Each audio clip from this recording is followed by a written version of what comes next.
Deux nouvelles révélations de violence dans un établissement du Finistère. L'affaire Betharam continue de faire remonter des abus commis partout en France. Ce mardi 13 mai, le média Splendide révélait une douzaine de témoignages d'anciens élèves de Notre-Dame du Cresquer à Saint-Paul-de-Léon, relatant des violences physiques et sexuelles. Le point sur ces révélations en début de journal. Bonjour à toutes et à tous et bienvenue dans votre rendez-vous d'actualité bretonne.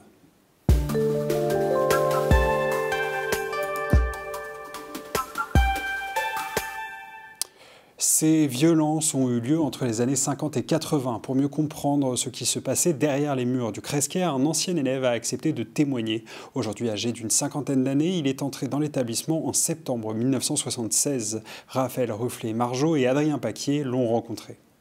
Un jour, alors que j'étais avec un camarade de classe sur l'entrée principale du collège, nous étions donc sur les marches que vous voyez en face. Le responsable donc, du collège, monsieur André Guéguin, nous a surpris. Nous ne faisions rien de répréhensible, mais nous avons été convoqués en début d'après-midi à rejoindre son bureau.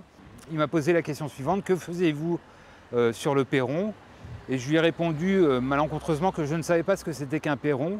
Et à peine avais-je terminé ma phrase que j'avais deux gifles virulentes qui m'ont un petit peu rendu KO, on va dire. Ça a été d'une violence inouïe.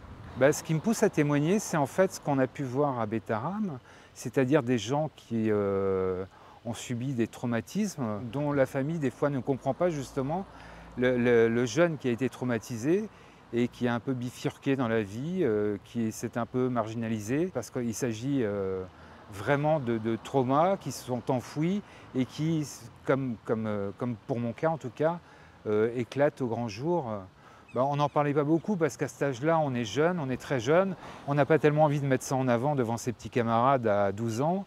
Et au niveau des parents, bien souvent, c'était la règle. Et mes parents me disaient, moi, que peut-être j'avais mérité si j'avais été violenté. C'était un peu courant, non seulement ici au Cresquer, mais dans toutes les institutions, en tout cas catholiques du Finistère et de Bretagne, en tout cas. L'idée, c'est surtout de dénoncer ce qui a été fait et peut-être de comprendre tout ce qui a pu arriver à certaines personnes et ne pas reproduire, comme on voit les violences faites aux femmes. Là, il s'agit également de violences qui provoquent des traumas et dont il est toujours difficile d'en parler et de s'en sortir. Et on vous le disait, ce récit est loin d'être le seul. Gwendal, tu es chef de la rédaction du Télégramme à Morlaix.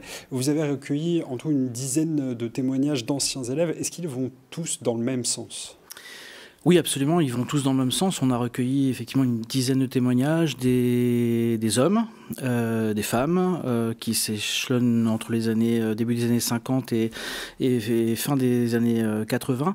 Et globalement, tout ça dépeint un climat de violence, violence physique, mais aussi violence sexuelle pour certaines des victimes. En tout cas, c'est ce qu'ils nous ont rapporté. Et alors, tu as aussi pu joindre l'évêché de Quimper et du Léon, dont dépend cet établissement. Est-ce qu'eux, ils étaient au courant de ces témoignages ? Alors officiellement non, en tout cas pas avant 2022. L'évêché nous a répondu qu'ils avaient reçu un témoignage en 2022 de l'épouse d'une victime qui était décédée à ce moment-là et qui décrivait des violences sexuelles dont aurait été victime son défunt mari. Avant ça, officiellement, il n'a jamais été question de cas de violence, quelle qu'elle soit, dans cet établissement. Merci Gwendal. Et puis dans le reste de l'actualité, une tête de porc a été déposée ce mercredi devant le domicile d'une famille lorientaise. Une enquête a été ouverte pour des faits de violence sans ITT commis en raison de la religion vraie ou supposée de la victime. Le maire de Lorient, Fabrice Loher, et le député Damien Girard ont condamné fermement cet acte. Dans un communiqué, le député écologiste accuse Bruno Retailleau, le ministre de l'Intérieur, d'entretenir un climat de haine envers la communauté musulmane, entraînant avec lui l'ensemble de la droite dans une banalisation dangereuse de la violence islamophobe. Santé maintenant, deux projets de loi sur les soins palliatifs et l'aide à mourir sont actuellement débattus à l'Assemblée nationale. Des débats suivis attentivement par les soignants. Maëlle Delmure est allée à leur rencontre dans le service de soins palliatifs de l'hôpital de Carhaix. Au CHU de Carhaix, l'unité de soins palliatifs suit attentivement les débats sur la fin de vie Pour le chef de service Samuel, le sujet est complexe. Il y a des patients qui arrivent en situation qui ressemble à une situation terminale et on voit que quand on réajuste certains paramètres, ils vont mieux après. Et là, systématiquement, dès qu'ils vont mieux, ils se raccrochent à la vie et ils n'ont plus du tout envie de partir. Donc c'est toujours le danger d'aller trop vite, de faire des raccourcis. Le médecin ne s'oppose pas au suicide assisté, mais souhaite une prise en charge individualisée à l'écoute des patients.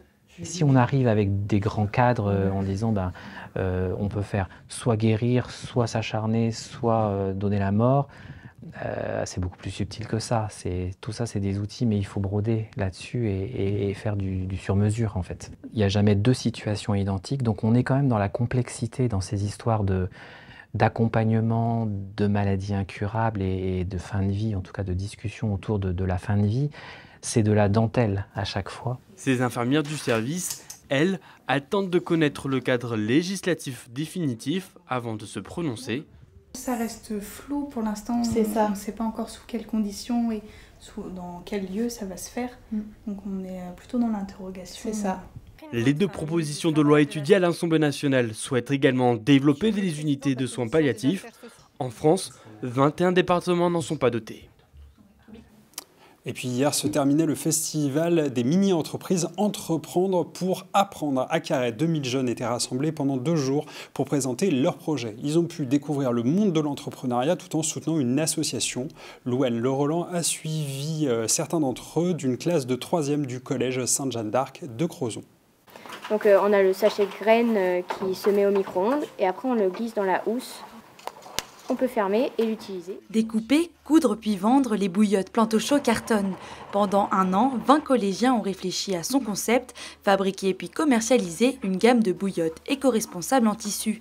Objectif, récolter 2800 € pour l'association MJ pour l'enfance. On va aider pour construire un puits. Les autres 3e de l'année dernière avaient fait qu'une moitié de puits et on espère cette année financer tout le puits. Avec des prix allant de 5 à 15 € l'unité, la classe a vu les choses en grand en trouvant plusieurs points de vente. On a fait plusieurs marchés où on pouvait vendre nos produits.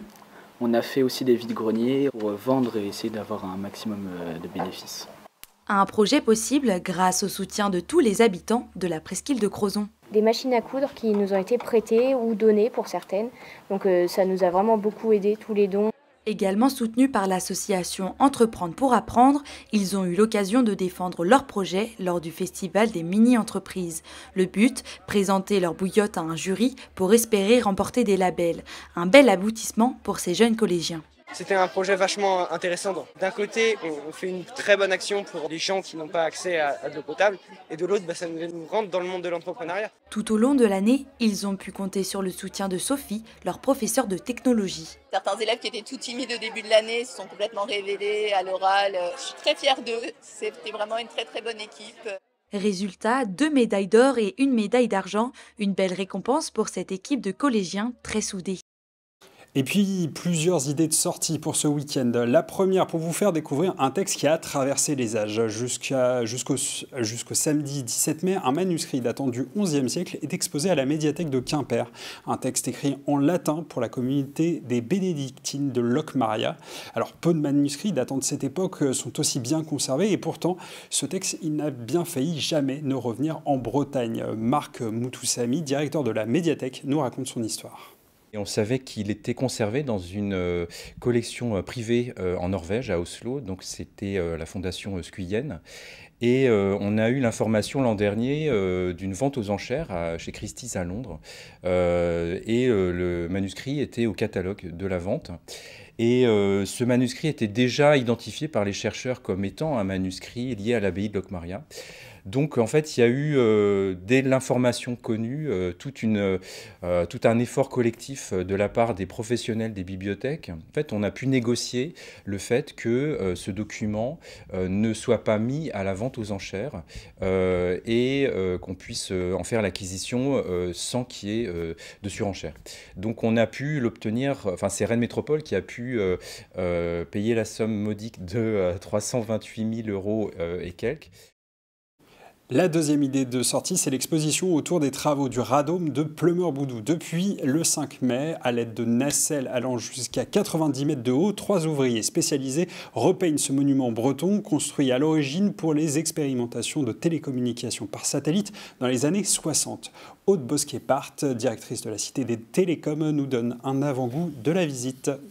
On propose à la Cité une exposition temporaire dédiée à l'histoire du Radôme et à l'histoire de ses campagnes d'entretien, des médiations spécifiques où les visiteurs auront des explications très précises sur l'entretien du Radôme. Et on a également une médiation où les visiteurs pourront, sur inscription, s'essayer à peindre eux-mêmes le Radôme.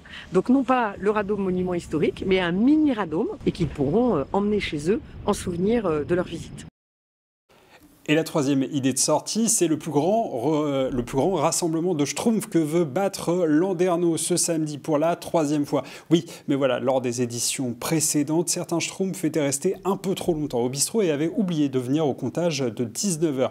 Le maire a donc signé un arrêté municipal pour interdire la vente de boissons aux Schtroumpfs de 18h à 19h15. On l'écoute au micro d'Enora Lenôtre.